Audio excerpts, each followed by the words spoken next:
Hello दोस्तों, स्वागत है आपका आपके अपने ही चैनल टोनाटन मोटिवेशन पर। तो आपको इस चैनल पर मिलती हैं बहुत ही अच्छी इंटरेस्टिंग कहानियाँ और वो भी मॉरल के साथ। तो अगर आप भी कहानियाँ सुनने के शौकीन हैं तो आप इस चैनल को सब्सक्राइब कीजिए और पास वाले बेल आइकन को भी हिट कीजिए ताकि आपको फ्यूचर वीडियोज़ की नोटिफिकेशन टाइम टू टाइम मिलती रहे। तो हम आज की अपनी कहानी स्टार्ट करते हैं। ये कहानी महाभारत और भागवत गीता की है। कई लोक कथाओं में भी इस कहानी का जिक्र मिलता है। एक कौवे की गरुड़ से दोस्ती हो गई। दोनों काफ़ी समय साथ गुजारते थे। उनमें मित्रता इतनी गहरी हो गई थी कि आपस में कभी कोई बात छिपाते नहीं थे। एक दिन दोनों एक नदी के किनारे पेड़ पर बैठे बात कर रहे थे। तभी एक यमदूत उधर से गुजरा। वो कौवे को देखकर मुस्कुराया। गरुड़ और कौवे ने उस यमदूत को अनदेखा किया और अपनी बातों में लग गए। लेकिन अगले दिन फिर वही हुआ। दोनों बातें कर रहे थे, तभी वो यमदूत फिर उधर से गुजरा। वो फिर कौवे को देखकर मुस्कुराया। इस बार कौवे को कुछ शंका हुई। उसने गरुड़ से कहा कि ये यमदूत मुझे देखकर कल भी मुस्कुराया था और आज भी वैसे ही मुस्कुराया। कुछ गड़बड़ है, हो सकता है मेरी मृत्यु आने वाली है। गरुड़ ने उसे समझाया कि ऐसा कुछ नहीं है, ये एक संयोग भी हो सकता है, तुम चिंता मत करो। 2-3 दिन और ऐसे ही निकले। रोज यमदूत कौवे को देखकर मुस्कुराता। अब तो कौवे को यकीन हो गया कि निश्चित ही मेरी मौत नज़दीक है। उसने गरुड़ से कहा, मित्र, मैं मरना नहीं चाहता, लेकिन ये यमदूत ज़रूर 1-2 दिन में मेरे प्राण निकाल कर ले जाएगा। ये रोज़ ही मुझे देखकर मुस्कुराता है। गरुड़ को भी लगा कि हो सकता है कौवे का शक सही हो।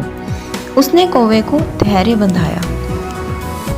गरुड़ ने कौवे से कहा, तुम चिंता मत करो मित्र, मैं तुम्हें यहाँ से इतनी दूर ले जाऊंगा कि ये यमदूत तुम्हें दिखाई ही ना दे। गरुड़ ने कौवे को अपनी पीठ पर बिठाया और उस जंगल से हजारों किलोमीटर दूर कैलाश पर्वत पर ले गया। दोनों को अब ये डर नहीं रहा कि यहाँ कोई उन्हें परेशान कर सकता है। लेकिन वे जैसे ही कैलाश पर्वत पर पहुंचकर एक गुफा तक पहुँचे, वहाँ वो यमदूत पहले से ही मौजूद था। उसने कौवे को देखते ही उस पर पाश फेंककर उसके प्राण निकाल लिए। गरुड़ देखता रह गया।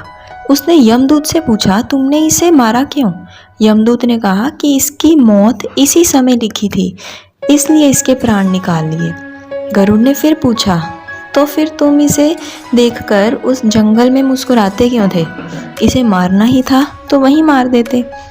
यमदूत ने जवाब दिया, इसकी मौत कैलाश पर्वत पर ही लिखी थी, लेकिन 4-5 दिन पहले इसे उस जंगल में देखकर मुझे ये आश्चर्य हो रहा था कि ये इतने कम समय में वहाँ पहुँचेगा कैसे, क्योंकि इसके पंख भी छोटे हैं और ये लंबी उड़ान भी नहीं भर सकता, तो हजारों योजन दूर कैलाश तक ये पहुँचेगा कैसे। यही सोचकर मैं रोज़ मुस्कुराकर गुजर जाया करता था, लेकिन भाग्य देखो, तुम इसके परम मित्र ही इसे यहाँ तक इतने कम समय में ले आए। तो दोस्तों, इस कहानी से हमें ये सीख मिलती है कि जीवन और मृत्यु भाग्य की ही बात है। इससे कहीं भी छिपा या बचा नहीं जा सकता। जब तक जिंदगी है तब तक कोई आपको मार नहीं सकता, लेकिन अगर मृत्यु निकट हो तो कोई कोशिश आपको बचा नहीं सकती। मुझे उम्मीद है कि आपको ये कहानी अच्छी लगी होगी। अगर पसंद आई है तो वीडियो को लाइक और शेयर कीजिए और चैनल को ज़रूर सब्सक्राइब कीजिए। वीडियो देखने के लिए आपका धन्यवाद।